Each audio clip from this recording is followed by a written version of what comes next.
The Guru acts through our own discrimination, viveka. Reflection, manana, on the Guru's teaching is itself a spiritual practice, sadhana, because by reflecting and discriminating, the hold of our vasanas, mental inclinations or propensities, is weakened, and our mind is kept in quietude, that is, in the quiescent state of self-attention.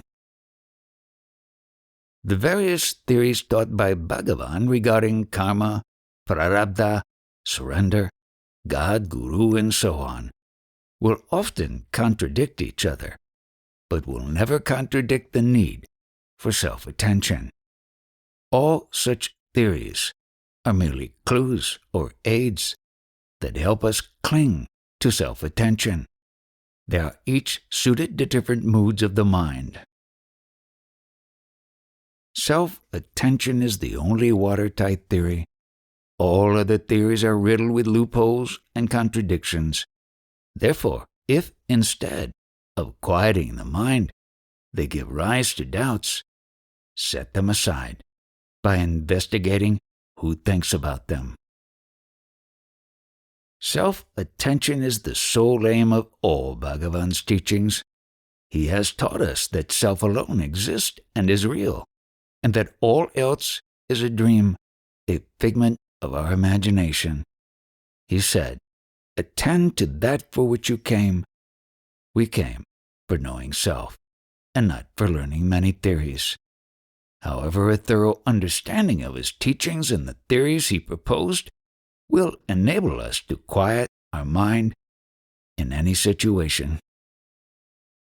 Bhagavan has given us a simple teaching. Your own self-awareness is the only thing that seems to be permanent. Therefore, do search on it alone, attend to it, and cling to it firmly. Though this teaching is simple, it is the greatest of all treasures. Grace acts by persistently reminding us of self. To forget self, that is, to attend to anything else, is misery. To remember self is peace or bliss. Whenever any doubts, questions, or new ideas arise, reflect on whether they could arise in your sleep. Obviously, they could not, so they are external to you.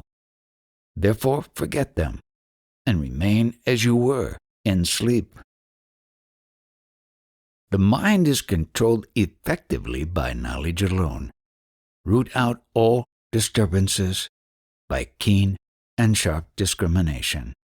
Do not try to rely on forcible control. Krishna said that he will attend to the needs of those who always meditate only on him without thinking of anything else. What does this mean? He is our real self. Nothing is other than him. So he can only attend to himself. If we also only attend to self without thinking of anything else, where are any needs?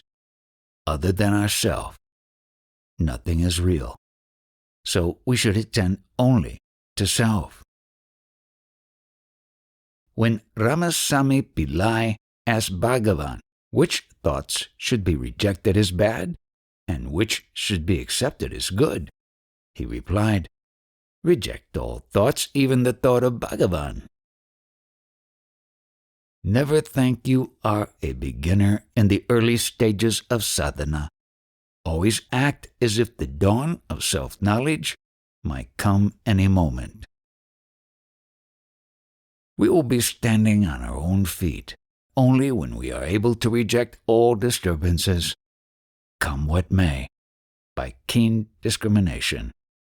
Then all books, satsang, and other outward aids will be unnecessary. Whatever disturbances may come, remember that they are because I am. As a result of our daily practice, the thought, I am, will immediately pull us back to self-attention. There are no straight routes to our goal. that is a rigid or formal approach is impossible, because self-inquiry is an art, and each situation must be dealt with in an appropriate manner as it arises. Bhagavan has given us an armory of weapons suited to each situation, so when the shield does not work, use the sword. When the mind is agitated, an attitude of surrender may help, but when the mind is quiet, do not think, I should surrender, how to do so, but instead use that quietness to abide as self. There is no such thing as partial surrender. Surrender is only real surrender when it is complete. What is called partial surrender is only a practice aiming at complete surrender, and that practice is the correct discrimination in any given situation that will lead the mind back to self-attention. To dwell upon I am in whatever way is possible is good contemplation, manana. It is the practice that will root out all interest in other things, second and third persons, and make self-abidance easy.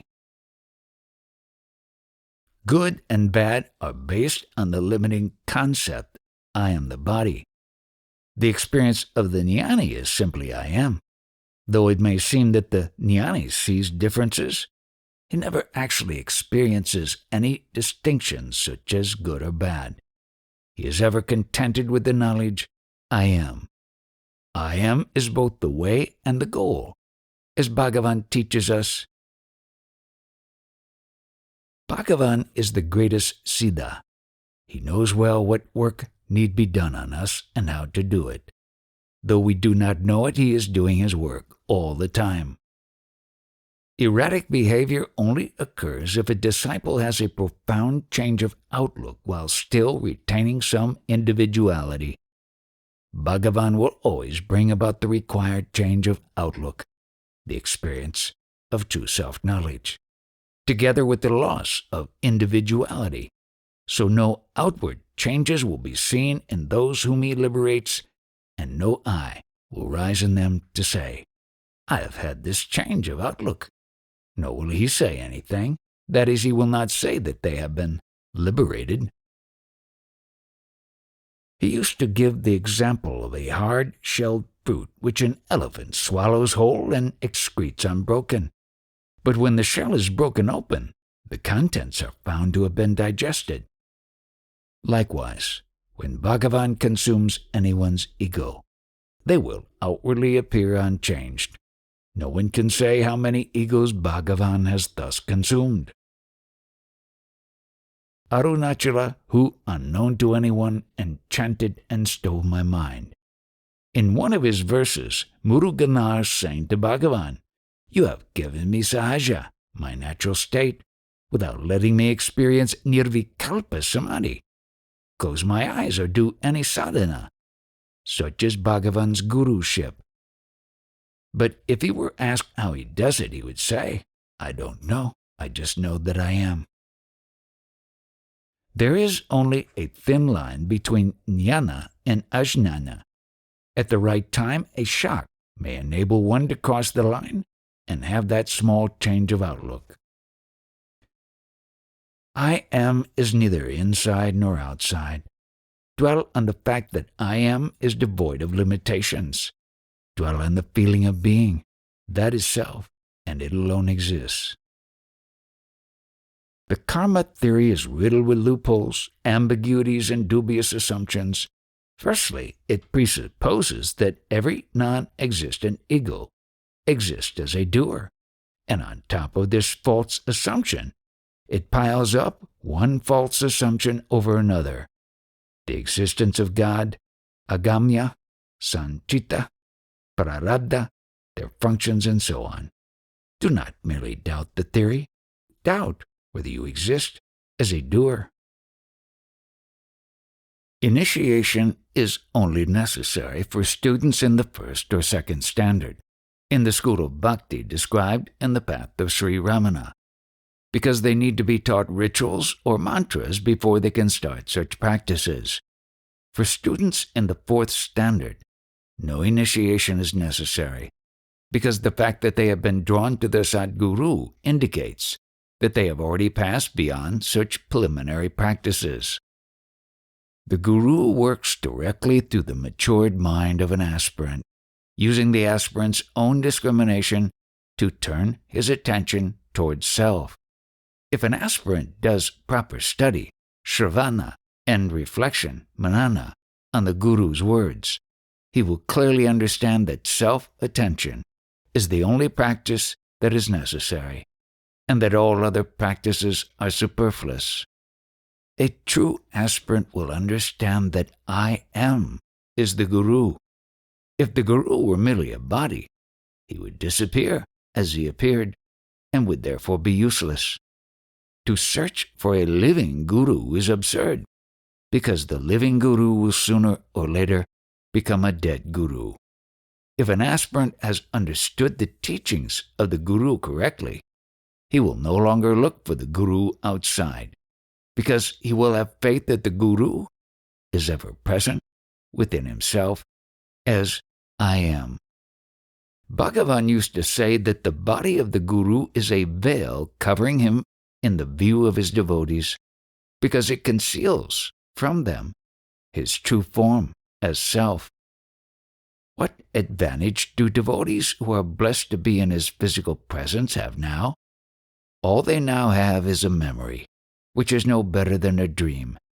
If they think proudly, I have seen Bhagavan, that is just another opportunity for the ego to rise. To have to come to Bhagavan is a sign of our ignorance, but he removes that ignorance by enabling us to understand that his presence is not limited to any place, here or there, because it alone exists. He does not allow us to cling to anything external, but makes us discriminate and understand that I am alone is eternal, and that the Guru therefore cannot be anything other than that. I am now so well soaked in Bhagavan's teachings, so firmly convinced by them, that I cannot take serious interest in any other Guru or teaching. But this is not a fault, because such a strong conviction is necessary. When Bhagavan was ill with cancer, I composed 10 verses saying, if you can form even a single resolution, samkalpa, think of this helpless creature who can do nothing for himself, and so on. When he read those verses, he smiled, and that smile showed me my foolishness. It said to me, if my thought, look, or touch can help you, how much more so can my silence? Thinking, looking, and touching are actions that require a body, but his silence requires no physical presence. Silence is the most effective weapon, so to ask the Guru to use any other means is like asking a general to use a crowbar to open up a fortress, even though he is already bombarding it with cannons, bombs, and all the most powerful weapons. We have Bhagavan's words which are sufficient to turn our minds selfwards, and his silence is sufficient to do whatever else is required. We must be content with our Guru, because even on the spiritual path, chastity, fidelity to one's own Guru, is necessary. If we chase after other Gurus, that is a sign of a wandering mind and a lack of discrimination, which will only obstruct the work being done by his grace. If we do proper reflection, manana, on Bhagavan's teachings, we will find no room for discontent. We must be careful not to feed the eye in any way. That is an important part of spiritual practice, sadhana. At every twist and turn we must be alert against the rising of this eye. To sit in the hall, Bhagavan's old hall in Ramana Ashraman, is good, but it is also necessary to watch all the time that we do not feed eye. We should not even think of becoming a Guru or guiding others. Avoiding such ideas is good discipleship. We must always be humble and self-effacing. If we want fame or the good opinions of others, then we are no better than worldly people, because we are still thinking that happiness comes from the things outside ourselves. How can an aspirant mix with worldly-minded people? Their thought current is completely opposed to ours. If one feels increasingly out of place in this world, and if one has less and less liking to mix with worldly-minded people, that is a sign of progress. True progress is not raising kundalini to here or there, but it's just humility. To be constantly self-effacing in every way is a sure means to samadhi. Bhagavan told us to be quiet, but nowadays so-called yogis and maharishis are shouting so much. Bhagavan lived as a perfect example of the state of jnana. But where can you see such an example among the famous sages today? Tinai Swami is the nearest I have seen to what Bhagavan taught us. Complete non-interference. To keep quiet and not to interfere is the best way of living in the world.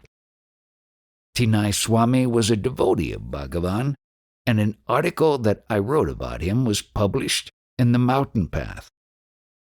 Compare the final clause of the 12th paragraph of Nanyar, Who Am I? Nevertheless, it is necessary to proceed, behave or act unfailingly according to the path that Guru has shown. When an old woman cursed Bhagavan for roaming about the hill in the heat of the sun among all the thorny plants, asking him why, he did just keep quiet. He did not reply arrogantly, "But I am a Maharishi," but merely thought, "Yes, that is also good. Why not? To keep quiet is best." We should not want to have anything or to be anything. Great saints have prayed, "Send me to heaven or hell. I do not even ask for liberation, moksha.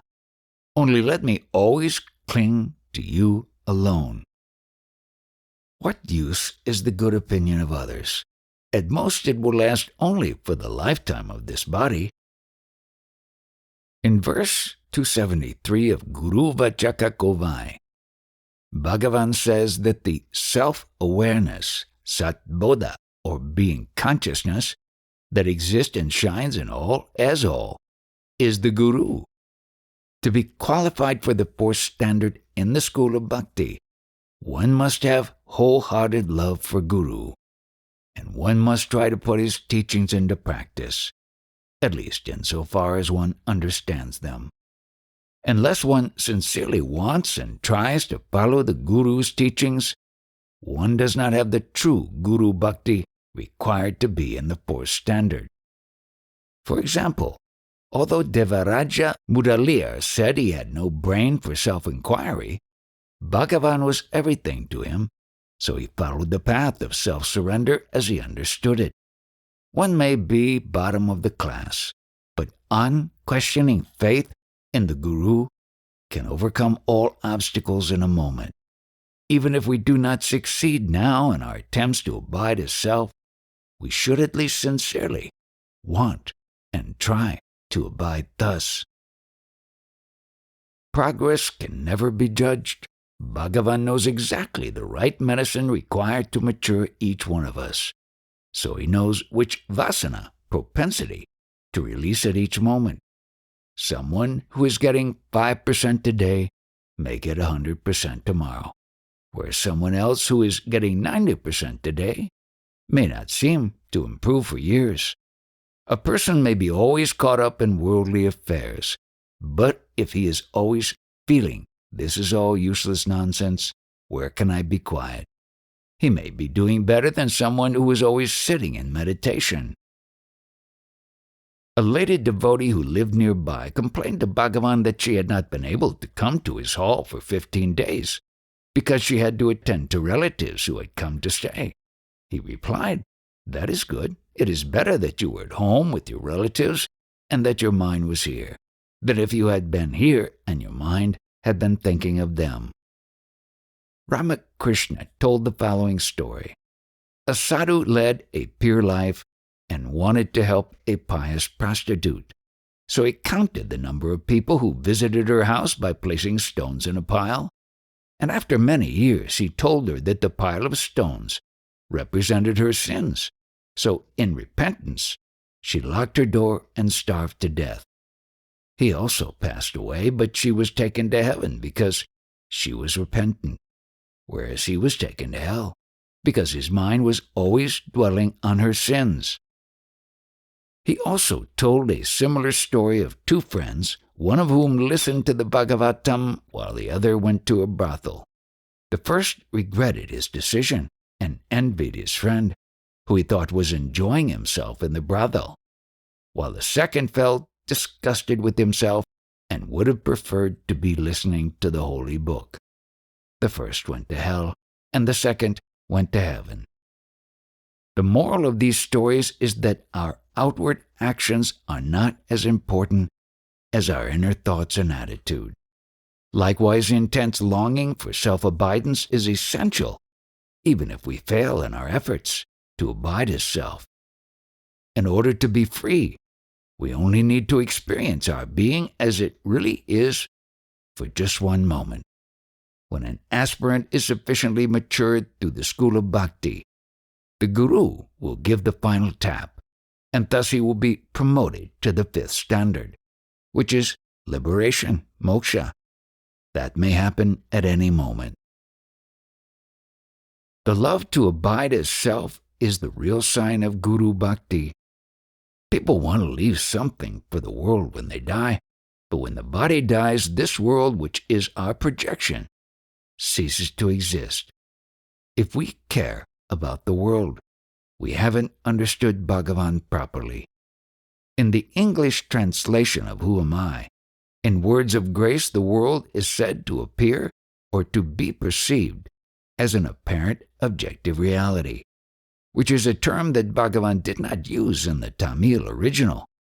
What does objective reality mean? Objects have the same degree of reality as the subject, but both are unreal. Reality is neither objective nor subjective. Even Krishna talks of the earnest inquirer passing on to enjoy celestial worlds and then returning to do sadhana in this world, as if all these worlds existed in our absence. Bhagavan said that not only does self not know other things, but it does not even know itself. Knowing is a part of a dyad, knowing or not knowing, and a triad, knower, knowing, and what is known. But self is just being, and hence devoid of all forms of doing, including knowing. Being is knowing, but not in the ordinary sense of this word, which refers to an action.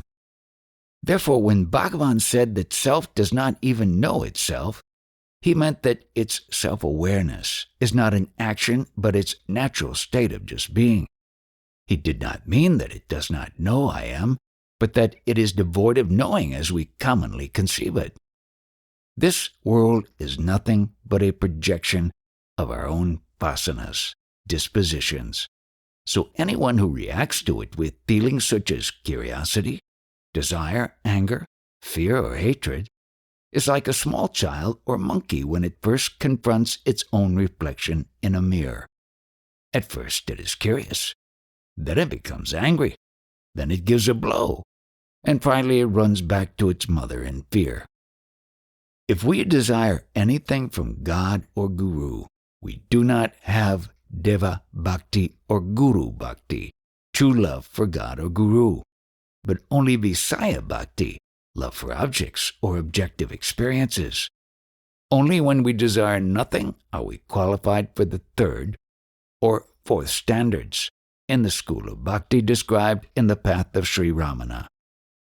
Of course, when they first come to the Guru, even sincere aspirants desire moksha, peace, or whatever else they call it.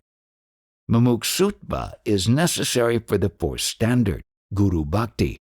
But what the Guru makes the aspirant understand is that moksha, liberation, is not gaining anything, but losing everything. To learn this is the purpose of the fourth standard, and when it has been learnt thoroughly, we will be in the fifth standard, pure svatma bhakti, or love for self, which is the state of moksha. Many, like Muruganar and Natananandar, came to Bhagavan for moksha alone and prayed accordingly.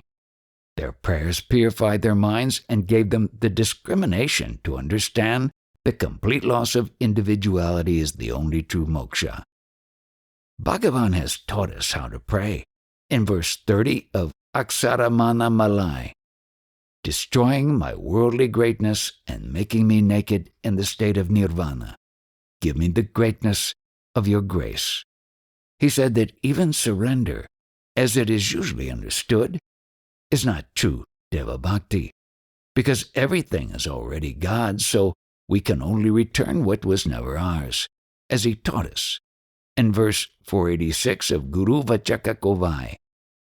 Imagining ourselves to be separate from God, our lovingly offering that self to God, who exists as our real, clearly experienced self, is just like breaking a piece from a sweet sugar idol of Ganapati and offering it back in worship to that Ganapati. True Deva Bhakti is not to rise as a separate self in the first place, even to surrender that self to God. In verse 29 of Upadesa Undiyar, he sang, abiding in this state of self-knowledge, which is the way to experience supreme bliss, devoid of any thought of bondage or liberation, is abiding in the service of God. By abiding thus without rising as a separate I, we are sparing God the trouble of having to save us from our own self-created ignorance. This is the best service we can do for Him, and is therefore the only real Deva Bhakti. The mind will always feel that self-attention is difficult, because it can never attend to self. Only self can attend to self. When a French devotee told him that Swami Siddheswarananda, the founder and head of Ramakrishna Mission Center in France, had said, very few have known who Bhagavan is, Muruganar replied, that is true, Bhagavan's ashram is not confined within the four walls of this compound. The whole universe is his ashram. The whole universe is himself. He later added, Bhagavan alone exists. During his final illness, when some devotees suggested he pray to Bhagavan to relieve his suffering, Muruganar replied, you can pray to your God, but I cannot. My God doesn't answer. My God cannot answer. Shastra Vasana, the disposition to study numerous spiritual and philosophical texts, is created only if one does no more than shravana, reading, and superficial manana, reflection. If a learned pandit who seeks name and fame did a little deep manana, he would reflect thus, if Brahman, the one self alone, exists, why do I want the appreciation of others? Where are any others? Who am I? If reflection on the Guru's words is done only as an aid to practical sadhana, it will not create any Shastra Vasanas. The Guru's words will always turn the mind back to self-attention, because they all point only to self. For a young and earnest aspirant whose mind is still fresh, only a little manana is needed. Whenever his mind strays outwards, he will reflect.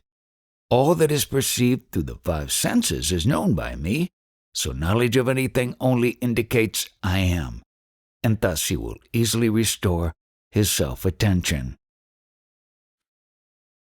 During nidhyayasana, contemplation on self, a little manana, that is, just a few thoughts, can sometimes help to prevent the mind from straying away from self-attention. But ultimately all these aids must go. In Who Am I, Bhagavan says that a time will come when we will have to forget everything that we have learnt. To forget second and third persons, everything other than ourself is peaceful. To remember them is troublesome.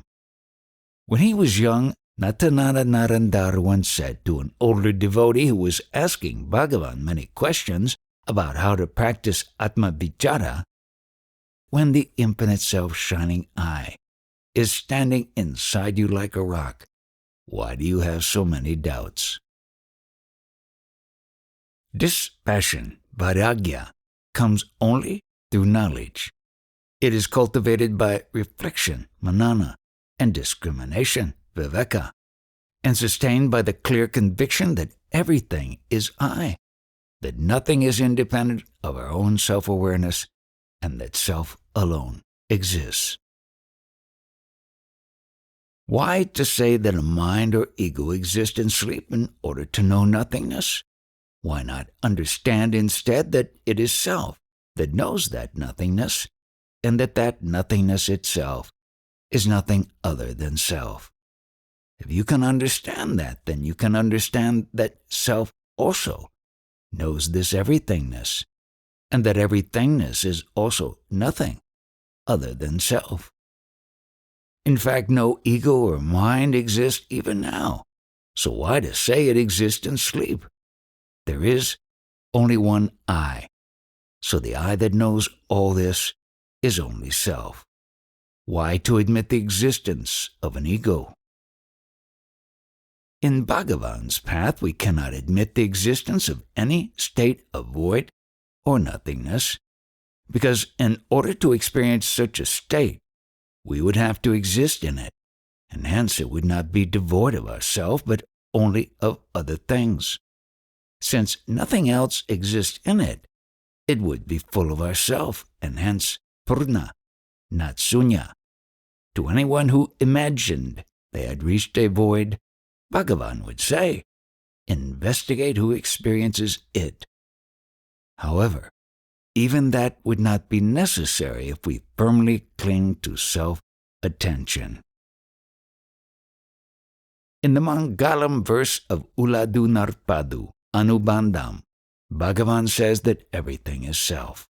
Self is that in which, of which, from which, for which, by which, and which everything actually is. To tell the truth, even this our everyday activity is self-attention.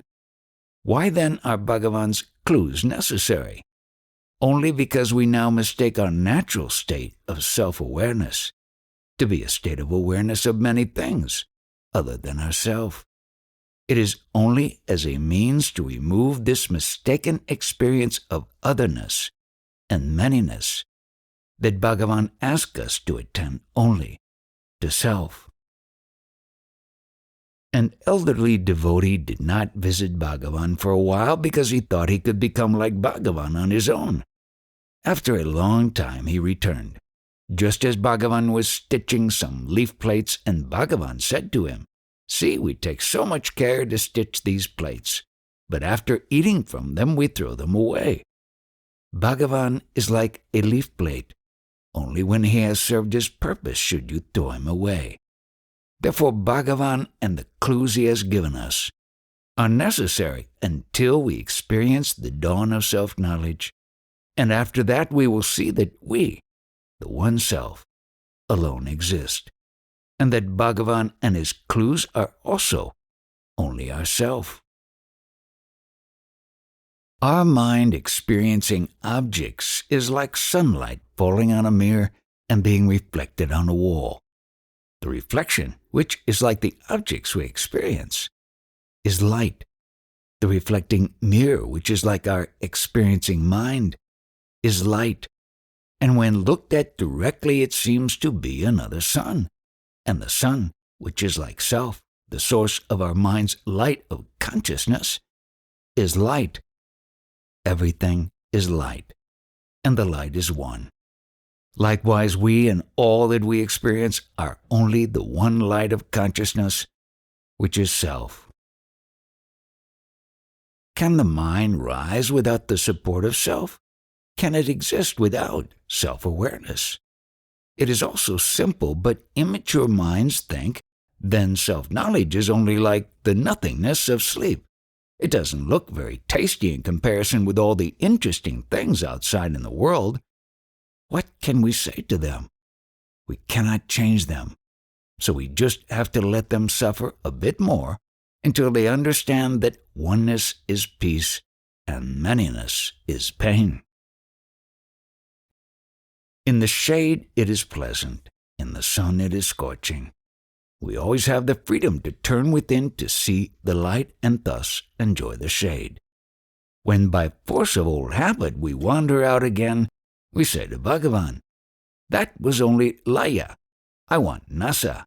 And he replies, "Turn again to the source and see if manyness exists there." By repeatedly turning away consciously from the manyness in this way, we come to see that it does not exist apart from us, and that it is therefore not something we need to fear. Some reach this realization after just a few attempts, but for others it takes longer because their attention is not so sharp and clear. Self-attention is ever going on. It needs no effort. Here the whole philosophy is based on the principle that people are not contented by attending to second or third persons. So vairagya, freedom from desire to experience otherness, must be the base. One should know that attention to second or third persons brings misery. When Bhagavan was asked, "Why should we attend to the first person or Atman?" he replied, "If you do not attend to the first person, you attend to second or third persons instead. If you do not do Atma Vichara, you do Anatma Vichara. Neither is necessary. To be is not doing, not attending, until one comes to the conclusion that attending to second or third persons, or even to the first person, is ultimately unnecessary. One should attend to the first person. But if that is felt to be tiresome, be free from that also, and just be happy with your mere being. If you do not like this coin with the head, you can have this one with the tail, knowing that both coins are one. Remaining with only our being is the state of attending to nothing other than self. There must be a first person to attend to second or third persons. Must not the first person exist before it can start to attend to any second or third person? And does it know that it is? After waking up from sleep as so-and-so, the first knowledge that comes to us is about our own existence. That itself is self-attention. Knowing that I am so-and-so is knowledge of the first person. How does this knowledge come? Only by attending to the first person. So attention to the first person is always going on, even while we are attending to second or third persons. Without attention to the first person, attention to the second or third persons cannot occur. The knowledge of second or third persons indicates the presence of the first person. When the world is known, that shows that the first person is present. This is self-attention without effort. A jnani is always paying attention in this way. He is not actually paying attention because he is self-attention. If he knows anything, he clearly knows, because I am, these are known. Because I am, I hear this. Because I am, I smell this. This I am is a constant knowledge. This constant self-attention does not fade away when he seems to attend to second or third persons. This is the difference between a jnani and an ajnani. The ajnani forgets that he is experiencing his being, whereas the jnani does not forget this. He is fully aware of this I am. How can this awareness be there unless there is an attention? Since awareness and attention are one and the same. If we are aware that I am, we are attending to I am. There will be no exertion in such self-attention, and there will be no forgetfulness of the first person even when attending to second or third persons. Can we actually forget self? No, we cannot. We cannot but know self. In deep sleep, our self-attention is without second or third persons. In sleep, we do not need any outside indicators, any second or third persons to know that I am. Self-attention is ever present in sleep. Those second and third persons, the outer signs, are absent. We do not doubt whether or not I am. Our being is our attention. Our sat is our chit. Our mere being is knowing. Now, we want to know, so we have to attend. Attending is a verb, but though I am is also a verb, it is not an action. A kriya rupa, but is just being, or satrupa. So in I am and just being, there is no exertion and hence no tiredness. Self-attention is our svabha, our very nature, not our doing, not our making effort. It is constant even in sleep. When we once discover that we are fully aware of our being in sleep, we will know that we will be fully aware of it in death and in pralaya, the dissolution of the universe. We alone are. Nothing is ever destroyed. In sleep there is no fear. Bhagavan said, where there are thoughts, there will be fear. When thoughts subside, there is no fear. Fear, sorrow, and desire are nothing but thoughts. Thought creates them. In sleep we remain alone without thoughts. When we are alone, there is no fear. Fear comes only due to thoughts, and thoughts are cheating us. We can be fearless only when we are perfectly alone, when we simply remain as we really are, devoid of thought. In sleep there is no fear because there is no thought. The thinker is the first person, the I thought. Who is thinking? The ego, the first person.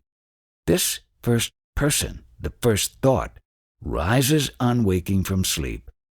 The knowledge of the first person is the first knowledge we get on waking from sleep. Therefore, self-attention is ever going on. Until we know that, we have to make effort to attend to self. And after knowing it, we never have to worry about it or anything else. Knowing self happens a split second. It makes everything, the entire universe, dissolve. Both light and darkness are necessary to make a film show. In the projector there's light, but the film has darker portions that prevent the light passing through. Only through the less dark portions does the light escape to the screen. If light alone were present, no film show would be seen. Likewise, if a uniformly dark film were present, nothing would be seen. Therefore, both light and darkness are essential. To make the show of this world, both vidya, knowledge or self-awareness, and advidya, ignorance or self-forgetfulness, are necessary. But is it necessary to have this show?